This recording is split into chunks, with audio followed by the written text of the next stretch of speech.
Delivery girl found a Korean Mafia boss shot while holding his twins. What she discovered left everyone in tears. The neon signs of Seoul flickered in the puddles, casting distorted ribbons of pink and blue across the asphalt. For Serafina Bennett, the city at 2 a.m. wasn't a playground of nightlife and high-end lounges, it was a labyrinth of steep hills and narrow staircases. Her world was measured in delivery ETAs and the steady hum of her electric scooter. At 25, she had perfected the art of being invisible, a girl in a blue polyester uniform moving through the shadows of the wealthy, delivering hot meals to people who never bothered to look her in the eye. The night had been routine until the final notification chimed. A simple order for a quiet district near the docks. The rain began as a drizzle but quickly turned into a cold, relentless downpour that blurred her vision. As she pulled her scooter into a dimly lit alleyway to check the address, the smell of ozone was suddenly replaced by something metallic and sharp. A heavy thud echoed from behind a row of industrial dumpsters. Serafina froze, her heart hammering against her ribs. She should have driven away. In this part of the city, silence was a luxury and curiosity was a debt few could afford to pay. But then she heard it, a soft, rhythmic whimper that didn't sound like an animal. It sounded like a child. She stepped off her scooter, the kickstand clicking loudly in the quiet. "Hello?" she whispered, her voice trembling. As she rounded the corner, the beam of her flashlight cut through the dark, and the breath hitched in her throat. Slumped against the damp brick wall was a man who looked like he had fallen from a different world. Even covered in grime and blood, his presence was staggering. He wore a tailored charcoal suit that cost more than Serafina earned in a year, but the white silk shirt beneath it was ruined, soaked through with a terrifying shade of deep crimson. This was Park Min-suk. She didn't know his name yet, but she recognized the aura, the sharp jawline, the intense, tired eyes of a man who ruled with iron. But the most feared man in the underworld wasn't reaching for a weapon. His large, scarred hands were occupied, cradling two small bundles against his chest with a ferocity that defied his fading strength. Two infants, Min Jae and Du Yoon, were tucked securely into the crook of his arms. Their pale, innocent faces were a haunting contrast to the gore on their father's clothes. Min-suk's head rolled back as he sensed her presence, his gaze locking onto her blue uniform. There was no threat in his eyes, only a raw, agonizing desperation. "Please," he rasped, his voice a broken shadow of its former authority. He didn't ask for a doctor. He didn't ask for a phone. He simply nudged the twins toward her, his posture collapsing as his energy spent. "Take them." In that moment, the invisible delivery girl and the dying king locked eyes, and the ordinary world Serafina knew vanished forever. The darkness was closing in on Park Min-suk, a cold, heavy veil that smelled of wet pavement and his own mortality. Every shallow breath was a jagged blade in his side, a reminder of the lead buried deep in his shoulder and the cooling blood slicking his ribs. He had always known death would come. In his world, you didn't die of old age, you died of ambition. But he had never imagined it would look like this, dying in a gutter like a discarded relic, with his legacy resting in the crook of his arms. Through the haze of pain, he saw the girl. She was small, drenched in the storm, her blue uniform glowing garishly under the single flickering streetlight. He waited for the scream. He expected her to turn and vanish into the night, or worse, to pull out a phone and alert the very people who had put him here. In his experience, people were driven by two things, fear or greed. And right now, he was a terrifying sight that promised nothing but trouble. "Run," he thought, even as his lips failed to form the word. "Run and save yourself." But she didn't run. To his stunned disbelief, the girl moved closer, her boots splashing softly in the red-tinted puddles. She didn't look at his face, and she didn't stare at the wound that was surely claiming his life. Her wide, amber-flecked eyes were fixed entirely on the twins. Before he could process the shift in the air, she was kneeling in the dirt beside him. Her hands, small, calloused from hard work, and trembling, didn't reach for his pulse or his wallet. They reached for Min Jae. She tucked a stray lock of the infant's hair behind his tiny ear, her touch so gentle it seemed to belong to a different universe than the one Min-suk occupied.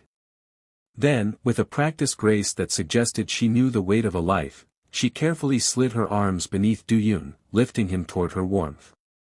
Min-suk felt a strange, terrifying sensation in his chest that had nothing to do with the bullet. It was the sudden, violent lifting of a burden he had carried alone since the twins' first cries. For years, he had been the dragon, the man who held the city in his palm, yet he had never felt more powerless than he did in this moment. He was a lion with broken teeth, forced to trust a lamb.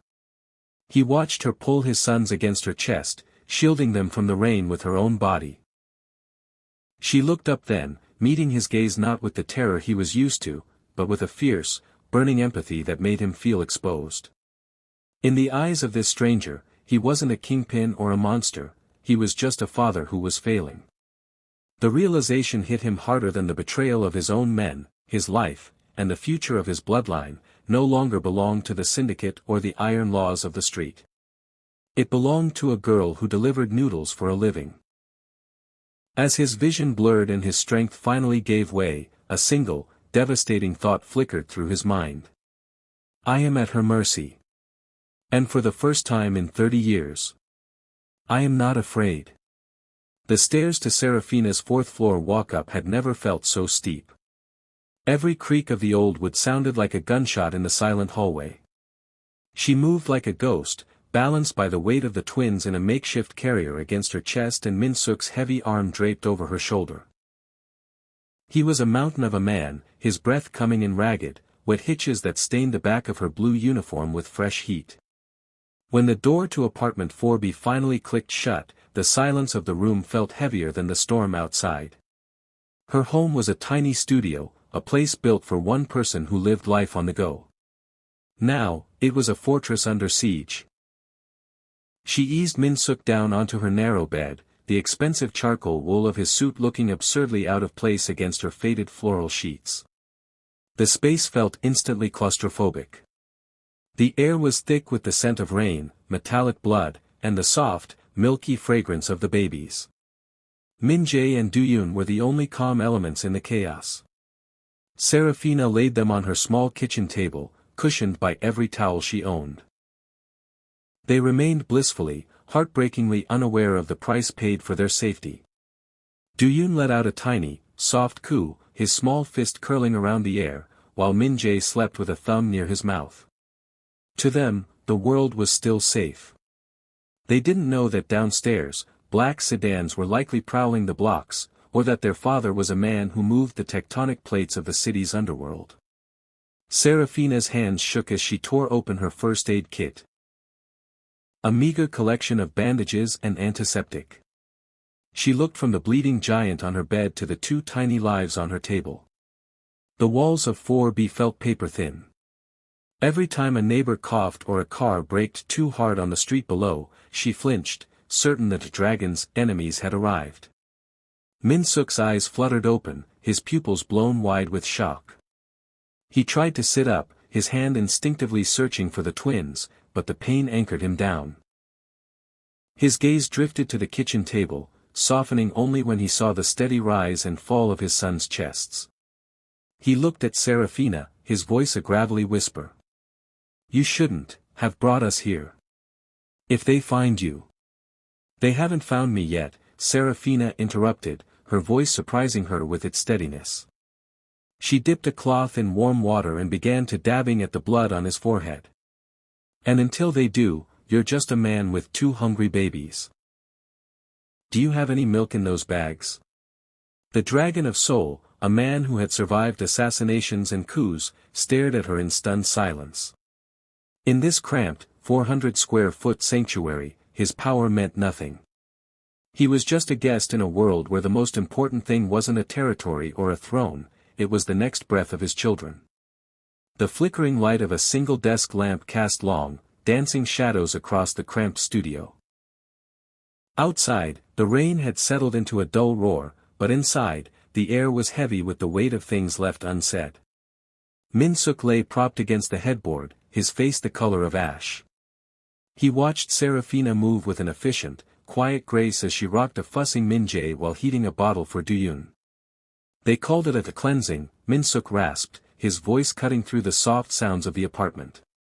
Serafina paused, looking at him over her shoulder.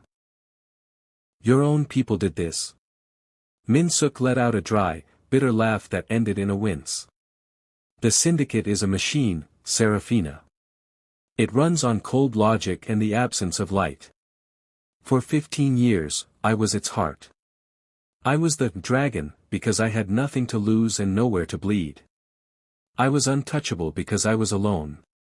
He gestured weakly toward the kitchen table, where the twins lay. Then they came. My sons. The moment I held them, the machine sensed a glitch. A man with children is a man with a throat that can be cut. To the board members, to my brothers, these boys weren't heirs, they were liabilities. They were weakness.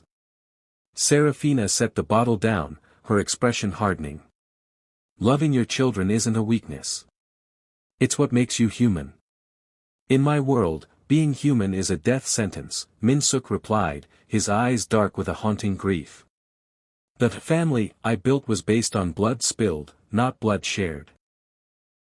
My second-in-command, a man I treated as a brother, told me that a dragon with a nest is just a target. They gave me a choice, the syndicate or the boys. They expected me to choose the empire. He reached out, his fingers trembling as they brushed the hem of the floral sheet. They underestimated me. I burned the empire to the ground to get them out of that house. I realized that for 30 years, I've been protecting a throne made of glass, but tonight I was finally protecting something real. The silence returned, but it was different now, less about the fear of the hunt and more about the gravity of the sacrifice.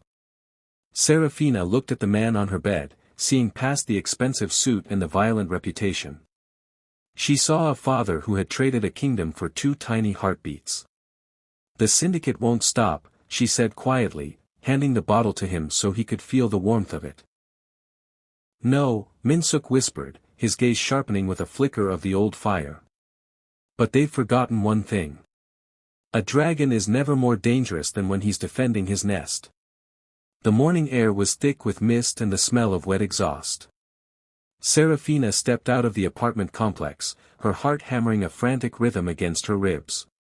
She wasn't wearing her delivery vest today, instead, she wore an oversized hooded jacket. Strapped tightly to her chest in a double sling were Min-jae and Duyun. To any passerby, she looked like a tired mother carrying a heavy load, but to the men prowling the streets, she was carrying the most valuable cargo in Seoul. Min-suk had been too weak to move, but his eyes had burned with a silent, agonizing plea as she left. He knew that his sons were safer in motion with a girl nobody noticed than sitting in a room that was becoming a cage. As she reached the end of the block, her blood turned to ice. A black SUV sat idling at the intersection, and 3 men in sharp, dark suits stood near a sidewalk cafe. They weren't drinking coffee. They were scanning every face, every bag, and every passing vehicle. They were the syndicate's eyes, predators looking for a slip in the city's heartbeat. Serafina tucked her chin into her collar, adjusting the packages against her chest. Min-jae stirred, letting out a soft, tiny whimper. Not now, baby, please, she prayed, her hand moving instinctively to pat his back through the fabric. She had to pass them to get to the pharmacy for the antibiotics Min-suk needed. As she drew closer, one of the men, a tall, scarred enforcer, stepped into her path.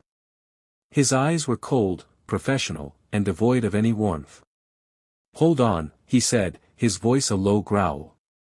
Serafina stopped, her legs feeling like lead. She didn't look up, instead focusing on the man's polished shoes. I'm late for the clinic, she murmured, pitching her voice into a tone of exhausted, stressed motherhood. What's in the wrap? He asked, stepping closer. The scent of expensive cologne and cigarettes filled her lungs. Her mind raced. She could run, but she wouldn't make it 10 feet. She could scream, but these men owned the block. Instead, she leaned into a different kind of courage, the kind that didn't require a gun, but a soul. She pulled back a sliver of the blanket, revealing Do-yoon's peaceful, sleeping face. "My sons," she said, her voice trembling with a genuine, raw emotion that wasn't entirely faked. "They've had a fever all night. If you're going to rob me, I have nothing. Just let me get them to the doctor." The enforcer stared at the infant. For a split second, the mask of the syndicate slipped. He looked at the fragile life, then at Serafina's wide, tear-rimmed eyes. He saw a girl who had nothing to do with the War of Dragons, just a mother fighting for her children. He stepped aside with a curt nod. "Go." Serafina didn't run. She walked with a steady, purposeful gait until she turned the corner, only then collapsing against a brick wall as the adrenaline surged. She had faced the monsters of the underworld and won, not with violence, but with the very thing they called a weakness. She looked down at the twins, who were still sound asleep. "We're okay," she whispered, her voice cracking. "We're going to get him back." The apartment was a sweltering island in the middle of a cold city. By the time Serafina returned with the supplies, the air in 4B felt thick, charged with the heat radiating from Min-suk's body. The infection had taken hold, turning the dragon's skin a sickly, translucent gray. His breath came in shallow, panicked whistles, and his large hands clawed restlessly at the floral sheets, as if trying to grasp at a reality that was slipping through his fingers. Serafina moved quickly, crushing the medicine and trying to get a few drops of water past his cracked lips. As she pressed a cold cloth to his forehead, Min-suk's eyes suddenly snapped open. But he wasn't seeing the cramped studio or the girl in the delivery uniform. His gaze was glassy, fixed on a world that only existed in his memory. "Hannah," he whispered, his voice stripped of its gravelly edge, sounding younger and filled with a terrifying hope. "You're back. I thought the shadows took you." Serafina froze. He wasn't talking to her. He was talking to the woman in the faded photographs she had glimpsed in his wallet, the late mother of the twins. She tried to pull away, but his grip was suddenly like iron, his hand catching her wrist with a desperate, trembling strength. "Don't go to the shop today," he pleaded, his head thrashing against the pillow. "Let the business burn. I don't want the throne, Hannah. I just want the morning. I want to wake up and smell the coffee, not the gunpowder. I want to see the boys grow up where the sun reaches the floor." Serafina felt a lump form in her throat. The most feared man in Seoul wasn't dreaming of power or revenge. In the privacy of his dying mind, he was a man who hated his own crown. He was mourning a life of small, quiet things, a life he had sacrificed to keep the world from swallowing him whole. "It's okay," she murmured, leaning closer and placing her hand over his. She didn't have the heart to break the spell. "The sun is coming. Just sleep." "I hid the seeds," he rambled, his voice growing faint as the fever pulled him deeper into the dark. "For the garden. No more blood, Hannah. Just flowers. I promise. I'll be a better man." His grip loosened, his fingers sliding off her wrist as he slumped back into a heavy, fitful sleep. Serafina sat on the edge of the bed, the silence of the room punctuated only by the soft coos of the twins in their makeshift crib. She looked at Min-suk, this man who was supposed to be a monster, and saw the ruins of a person who had spent his entire life fighting a war he never wanted to win. She realized then that they weren't just hiding a mafia boss. They were protecting a dream that had almost been extinguished. She adjusted the cooling cloth on his brow, her resolve hardening. He wanted a morning where the sun reached the floor, and she was going to make sure he lived to see it. The predator had arrived. It didn't start with a bang, but with the sudden, unnatural silence of the hallway outside. The neighbor's dog, usually a neurotic mess of barks, had gone deathly quiet. Then came the sound, the heavy, rhythmic thud of muffled boots on the stairs. Serafina stood in the center of her darkened studio, her breath hitching. Through the crack in her blinds, she saw a silver sedan idling at the curb. The ghost, Min-suk's treacherous second-in-command, had found them. Min-suk was awake, though he looked like a ghost himself. The fever had broken just enough to leave him hollow and hyper-alert. He didn't need to be told. He saw the terror in Serafina's eyes and reached for the edge of the bed, his knuckles white as he forced his battered body to stand. "The fire escape," he breathed, the words barely a vibration in the air. This was the quiet chapter, a desperate dance where a single sound meant a death sentence. Serafina moved with agonizing slowness, her heart hammering against her ribs like a trapped bird. She gathered Min-jae and Do-yoon, praying to a god she hadn't spoken to in years. If they woke now, if they cried, it was over. She tucked them into the double sling, pressing their small faces against her chest to muffle any sound, her own warmth acting as a sedative. They reached the window. The rusted iron of the fire escape groaned under the wind. Serafina stepped out first, the cold rain instantly soaking her hair.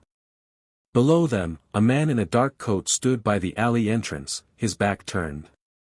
Min-suk followed, his movement stiff and pained, his hand clamped over his side to keep from groaning. Every step down the metal slats felt like an explosion.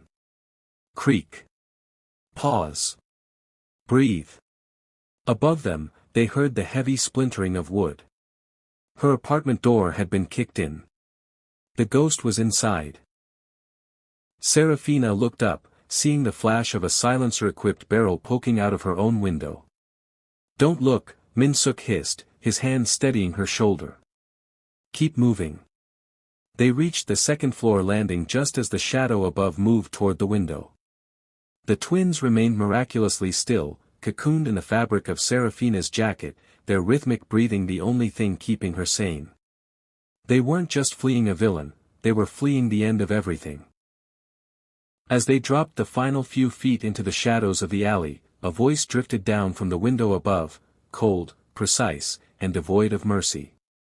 "Search the perimeter." They couldn't have gone far. Serafina didn't wait. She grabbed Min-suk's hand, pulling the wounded giant into the labyrinth of the city she knew better than anyone. They vanished into the mist, two ghosts and two miracles, leaving the dragon's old life behind in the ruins of apartment 4B. The shipyard was a graveyard of rusted steel and towering shipping containers, shrouded in a fog that tasted of salt and diesel. They were trapped. The silver sedan and two others had boxed them into a narrow corridor between the massive metal crates.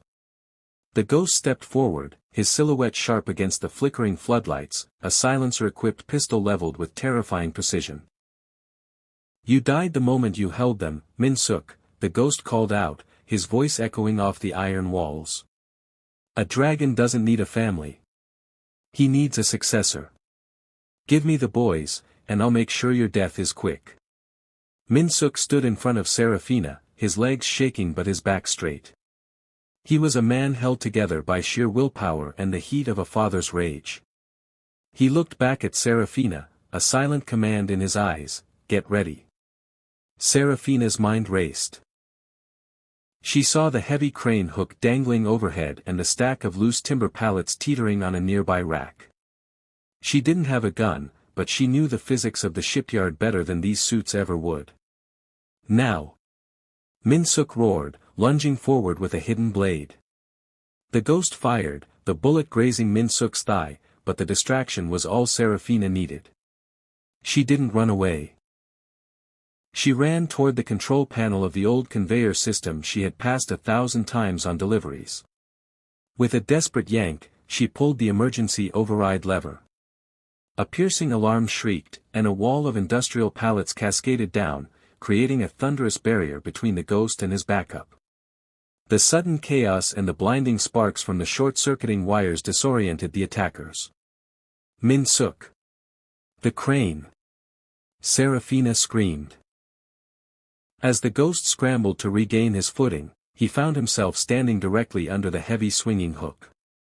Serafina slammed the release button on the panel. The massive iron block swung with the force of a wrecking ball, catching the ghost in the chest and sending him flying into the dark waters of the harbor. The remaining gunmen hesitated, their leader gone and the shipyard seemingly coming alive against them. Min-suk didn't give them a second chance.